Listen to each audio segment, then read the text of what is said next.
Welcome ഉണ്ട് കേട്ടോ. ഈ പുട്ടിയെല്ലാം കൂടെ വാരിക്കുത്തി അങ്ങോട്ടാണെന്ന് കാണുമ്പോഴേ നിങ്ങൾക്ക് മനസ്സിലായി കാണുമല്ലോ. ഒരു കല്യാണത്തിന് പോകാനുള്ള പരിപാടിയാണ്. കല്യാണമല്ല, രാവിലെ തൊട്ട് ഓരോരോ പരിപാടികളാണ്. അതിനുള്ള തയ്യാറെടുപ്പാ. അതിലവിടം വരെ പോയാൽ പോരെ പെണ്ണുമ്പിള്ളേ. ആദ്യം പോകേണ്ടത് ഒരു പാലുകാച്ചിനായിരുന്നു. അത് വീടിന്റെ തൊട്ടടുത്ത് തന്നെ. ആ പാലുകാച്ചിന് കയറിയിട്ട് വേണം പിന്നെ കല്യാണത്തിന് പോകാൻ. ചേട്ടൻ പറഞ്ഞ് മുറുക്കാൻ ചോദിച്ചത് വെച്ച് കൂടിപ്പോയെന്ന്. അതുകൊണ്ട് ഞാൻ ഇച്ചിരി തുറച്ചു കളയും. മേക്കപ്പ് കൂടുതലാണോ ചേട്ടാ? മേക്കപ്പ് തീരെ ഇഷ്ടമില്ലാത്ത ചേട്ടനോടാണ് ഞാൻ തിരക്കുന്നത്. എനിക്ക് എൻ്റെ മേക്കപ്പ് കൂടുതലാണോ എന്ന്. വേറെ ആരോടെങ്കിലും ചോദിച്ചിരുന്നെങ്കിലും വേണ്ടില്ലായിരുന്നു. അങ്ങനെ ചേട്ടൻ്റെ വായിരിക്കുന്ന മൊത്തം ഞാൻ കേട്ട്. എനിക്ക് തന്നെ കണ്ണാടി നോക്കിയിട്ട് എന്നെ മനസ്സിലാവുന്നില്ല. വെപ്രാളത്തിന് ഒരുങ്ങിയിട്ട് കണ്ണാടിയിലോട്ട് നോക്കിയപ്പം കാറി കയറി കണ്ണാടിയിലോട്ട് നോക്കിയപ്പോഴേക്ക് മേക്കപ്പ് കൂടുതലാണോ എന്നൊരു സംശയം. അങ്ങനെ ഞാൻ ചേട്ടനോട് ചോദിച്ചതാണ്. പിന്നെ പാലുകാച്ചി വീട്ടിലെത്തി. പാലുകാച്ചി വീടൊക്കെ കയറി കണ്ടതിന് ശേഷം പിന്നെ ഫുഡ് കഴിച്ചിട്ട് എളുപ്പം ഇറങ്ങണതുകൊണ്ട് ആദ്യമേ അങ്ങ് ഫുഡ് കഴിക്കാൻ കരുതി. ഫുഡ് പക്ഷേ പറ്റിപ്പായിരുന്നു. കാര്യം പറ്റിപ്പല്ല, മസാല കൂടിയ ഒരു കറിയായിരുന്നു. അത് കഴിച്ചതിൻ്റെ ക്ഷീണമായി എൻ്റെ മുഖത്ത്. കാര്യം അത് കഴിച്ചാൽ പിന്നെ എനിക്ക് അന്നത്തെ ദിവസം തലവേദനയായിരിക്കും. ഇപ്പം എങ്ങനെയുണ്ട് കേട്ടോ ലിപ്സ്റ്റിക്ക്?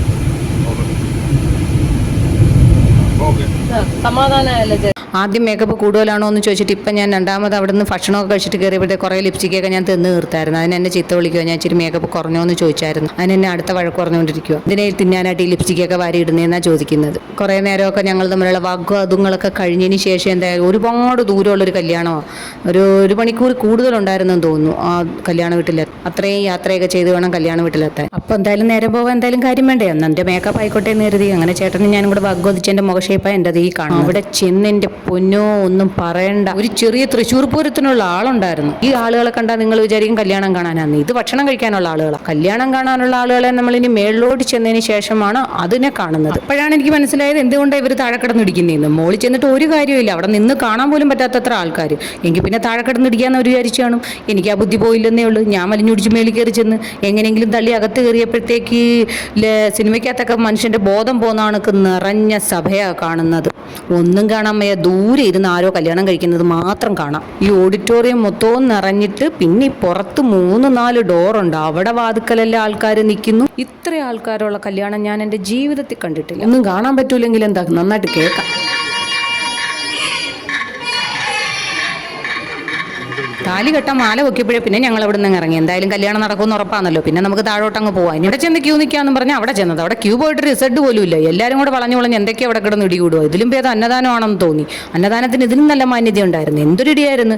സദ്യ തീർന്നു പോകുന്ന കാണും വല്ല നോട്ടീസും കാണും വെച്ചിട്ടുണ്ടായിരുന്നു എന്തോ. എന്തായാലും നമുക്ക് നടക്കേണ്ടിയൊന്നും വന്നില്ല. നമ്മളെ എടുത്തോണ്ടൊന്നും അങ്ങനെ അത്തങ്ങ് ഇരുത്തി. എന്തായാലും ഇരുന്ന് നല്ല സൂപ്പർ സദ്യയായിരുന്നു. ഇടിയുണ്ടതൊക്കെ ആ ക്ഷീണം ആ സദ്യയിലൂടെ അങ്ങ് മാറി. ആ കണ്ട 2 ഫ്രൂട്ട് പോലുള്ള ഡിഷ് വേറെ ആർക്കും കിട്ടില്ല കേട്ടോ. അത് ഇച്ചിരി മരം കയറാനും തൊലിക്കട്ടിയുള്ളവർക്ക് മാത്രമേ കിട്ടൂ. കാര്യം വരുമ്പോഴേ ഞാൻ ആ പാർക്കിംഗ് ഏരിയയിൽ കണ്ട ഫ്രൂട്ട്സ് ട്രീ അല്ല, ആ ഫലവൃക്ഷത്തിൽ നിന്ന് ഞാൻ പിച്ചിയെടുത്തതാ. ചാമ്പയ്ക്ക് അത് വിളഞ്ഞത് പോലും ഇല്ല. അതേ കിട്ടിയുള്ളൂ. എന്തിലും ചെയ്ത് അതൊക്കെ പിച്ചിട്ടാണ് ഞാൻ അകത്ത് കയറി വന്നത്. ഇനി ബാക്കിയുള്ളത് തിരിച്ചു പോകുമ്പോൾ പിച്ചണമെന്നും പറഞ്ഞ് കരുതിയിരിക്കുക. സദ്യക്കകത്ത് ഒന്നും പറയാനില്ല. സൂപ്പർ സദ്യ. ഈ സദ്യയിൽ വെറൈറ്റി ആയിട്ടുണ്ടായിരുന്നത് 2 സാധനങ്ങൾ എന്തോന്ന് പറഞ്ഞാൽ മുന്തിരിങ്ങ അച്ചാറും ഈന്തപ്പഴം അച്ചാറും എന്ന് പറഞ്ഞ 2 സാധനം ഉണ്ടായിരുന്നു. അത് കിടുവായിരുന്നു. ഈന്തപ്പഴം അച്ചാർ ബിരിയാണിയുടെ കൂടെ കിട്ടുന്ന ആ ടൈപ്പ് അച്ചാറല്ല, ഇത് വേറൊരു അച്ചാർ. പിന്നെ പായസങ്ങൾ വന്ന് പിന്നെ ഒരു വെറൈറ്റി വേറെ മറ്റ് സദ്യകളിൽ നിന്ന് പായസം വന്നപ്പോഴും ഒരു പപ്പടവും കൂടെ കൊണ്ടു തന്നു. അതറിയാതെ പരിപ്പിന് പോലും തിന്നാതെ വെച്ചിരുന്ന പപ്പടം ഉണ്ടായിരുന്നു. പിന്നെ ആ പപ്പടം കൂടെ പൊളിച്ചിട്ട് ഒരുമിച്ചിട്ട് എല്ലാ പപ്പടവും കൂടെ പപ്പട പായസമായിട്ടും കഴിച്ചു. പിന്നെ കടല വന്നു, അരിപ്പായസം വന്നു. അരിപ്പായസം എന്ന് പറഞ്ഞാൽ പിന്നെ ബോളിയും അരിപ്പായസം. അത് തിരുവനന്തപുരം സ്പെഷ്യലാണല്ലോ. നമുക്കിവിടെ വെർമസലിയും ബോളിയും ആണുള്ളത്. അതും കഴിച്ചു. എൻ്റെ മോളുണ്ടായിരുന്നെങ്കിൽ എല്ലാവരുടെയും ബോളി വാങ്ങിച്ചു തിന്നാൻ. ഇന്ന് അവളില്ലാത്തതുകൊണ്ട് ആ ബോളി എനിക്ക് തിന്നാൻ പറ്റി. അങ്ങനെ അതും കൂടെ കഴിച്ചതിന് ശേഷം ഇനി ഞങ്ങൾക്ക് നേരെ ഇച്ചിരി പുളിശ്ശേരിക്ക് വേണ്ടിയിട്ട് ഞാൻ ആദ്യമേ ചോറ് വെച്ചിട്ടുണ്ടായിരുന്നു. അങ്ങനെ ആ ചോറും കൂട്ടി കഴിച്ചതിന് ശേഷം അച്ചാറും എടുത്ത് നാക്കിൻ്റെ മർമ്മത്ത് വെച്ചിട്ടേ ഞാൻ അവിടെ നിന്ന് ഇറങ്ങിയോളൂ. എന്നിട്ട് പെട്ടെന്ന് കൈയും കഴുകി ഞാൻ അവിടെ നിന്ന് ഇറങ്ങുക. എന്തിനാന്നാ? പെട്ടെന്ന് വീട്ടിൽ പോകാനല്ല, ആ മരങ്ങളിൽ നിന്ന് ബാക്കിയുള്ളതും കൂടെ പിച്ചി എടുക്കാൻ. ഞാൻ നോക്കിയപ്പോൾ തറയെ മുഴുവൻ കിടക്കും, ആർക്കും വേണ്ടാതെ. എനിക്കാണെങ്കിൽ ഇതൊക്കെ ഇങ്ങനെ പിച്ചി എടുക്കാന്ന് പറയുന്നത് ഒരു ഹരവും. തറയെ വീണ് വേസ്റ്റായി കിടക്കുന്നുണ്ടോണ്ടാട്ടോ പിച്ചിയത്. അല്ലെങ്കിൽ ഞാൻ പിച്ചത്തൊന്നും ഇല്ലായിരുന്നു. അപ്പോൾ പിന്നെ എനിക്ക് മനസ്സിലായത് ആർക്ക് വേണമെങ്കിലും എടുക്കാവുന്ന സാധനമാണ്. എന്തായാലും ഞാൻ അതെല്ലാം കൂടെ പറക്കി എടുത്തുകൊണ്ട് വരുന്നുണ്ട്. ഇതെല്ലാവർക്കും കൊടുക്കാമല്ലോ എന്ന് കരുതി എടുത്തതാ. നിറയെ ഫ്രൂട്ട്സ് ട്രീകളാണ്. സ്റ്റാർ ഫ്രൂട്ട്, ചാമ്പയ്ക്ക, സപ്പോട്ട, മാവ്, തേങ്ങ എല്ലാം ഉണ്ടായിരുന്നു. നല്ല സൂപ്പർ. ആ ആംബിയൻസ് അടിപൊളിയാണ്. എല്ലാം പിച്ചിട്ട് കയറിയപ്പോൾ ചേട്ടന്റെ വക കമന്റ്. ഇപ്പോഴേ ഞാൻ ക്യാമറ ഓണാക്കി. നല്ല കുട്ടിയായിട്ട് വളർത്തിയില്ലേ എന്റെ വീട്ടുകാര്? അങ്ങനെയല്ലല്ലോ ഇപ്പൊ പറഞ്ഞത്. എന്റെ വീട്ടുകാരെല്ലാം പഠിപ്പിച്ചു. നല്ലൊരു കുട്ടി ഗായ്സ്.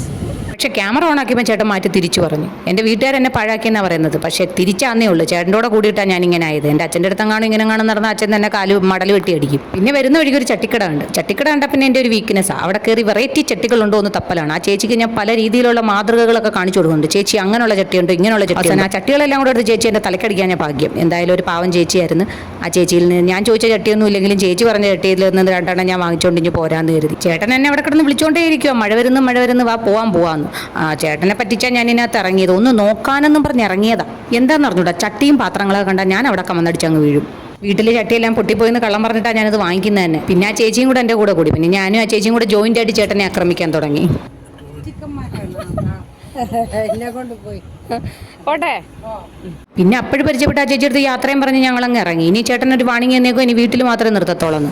ആ വാക്കൊക്കെ ഞാൻ തെറ്റിച്ചു. പിന്നെ നാരങ്ങവെള്ളം കട കണ്ടപ്പോഴത്തേക്ക് ഞാൻ വീണ്ടും നിർത്തിച്ച് നാരങ്ങവെള്ളം കുടിച്ച് നേരെ എൻ്റെ വീട്ടിലോട്ടാ. ചേട്ടൻ എന്നെ ഇവിടെ തള്ളിയിട്ട് പോവുകയാണ്. വൈകുന്നേരം വന്ന് പിക്ക് ചെയ്യത്തേ ഉള്ളൂ. കാര്യം വേറെ ഒന്നുമല്ല, എനിക്ക് അമ്പലത്തിലൊക്കെ പോകണാണ്ട് എന്നെ ഇവിടെ ഇറക്കിയിട്ട് മക്കളെയൊക്കെ ഇന്നലെ കൊണ്ടുവന്ന് ഇവിടെ ഇറക്കിയേക്കില്ല. അപ്പോൾ ഞാനും മക്കളും ഇവിടെ ഉണ്ട്. ചേട്ടൻ രാത്രി മാത്രമേ എന്നെ വിളിക്കാൻ വരത്തുള്ളൂ. അതുവരെ ഇവിടെ ഇരുന്ന് ഇനി ബാക്കി ഇനി അച്ഛൻ്റെ അമ്മയുടെയും ചെവി അടിച്ചിരണം. കാര്യം വേറെ ഒന്നുമല്ല, ഇനി ഇവിടുത്തെ വിശേഷങ്ങൾ, കല്യാണ വീട്ടിലെ സകല വിശേഷങ്ങളും ഓരോ അച്ഛൻ്റെ അടുത്തും അമ്മയുടെ അടുത്തും പറയണ്ടേ. സാധാരണ കടിച്ചിരുന്ന ചെവി ഇവിടെ ഇല്ല. അത് വീട്ടിൽ പോയേക്കുക. എൻ്റെ നാത്തൂനെ അവള് വീട്ടിൽ പോയേക്കുക. അല്ലെങ്കിൽ അവളെ ചെവിയായിരുന്നു ഞാൻ തിന്നു തീർക്കുന്നത്. വിക്ടോറിയ ഒന്ന് കാണണം കേട്ടോ. ഒരു 5 കല്യാണം നടക്കാനുള്ള ആൾക്കാർ. അതിൻ്റെ ഇടയ്ക്ക് അച്ഛനോട് പറയാനുള്ളത് ഈ ഫ്രൂട്ട്സ് ട്രീകളുടെ ഫലവൃക്ഷങ്ങളുടെ കാര്യങ്ങളാണ് പറയാനുള്ളത്. കാര്യം അച്ഛനും എനിക്ക് ഒരേ ടേസ്റ്റുള്ള കാര്യമായത്. ഞാനും നട്ടിട്ടുണ്ട്, അച്ഛനും നട്ടിട്ടുണ്ട്. അപ്പം ഞങ്ങൾ അച്ഛനും മോളും കൂടെ ഇത് മാത്രമാണ് പറഞ്ഞുകൊണ്ടിരുന്നത്. അച്ഛന് കല്യാണ വിശേഷങ്ങളെക്കാൾ കൂടുതൽ ഇതാണ് അച്ഛനോട് ഞാൻ പറഞ്ഞു കേൾപ്പിച്ചത്. അങ്ങനായിരുന്നു, അത് വലുതായിരുന്നു, ഇതായിരുന്നു എന്നൊക്കെ ഞാൻ വലിയ ബീമ്പളക്കുക.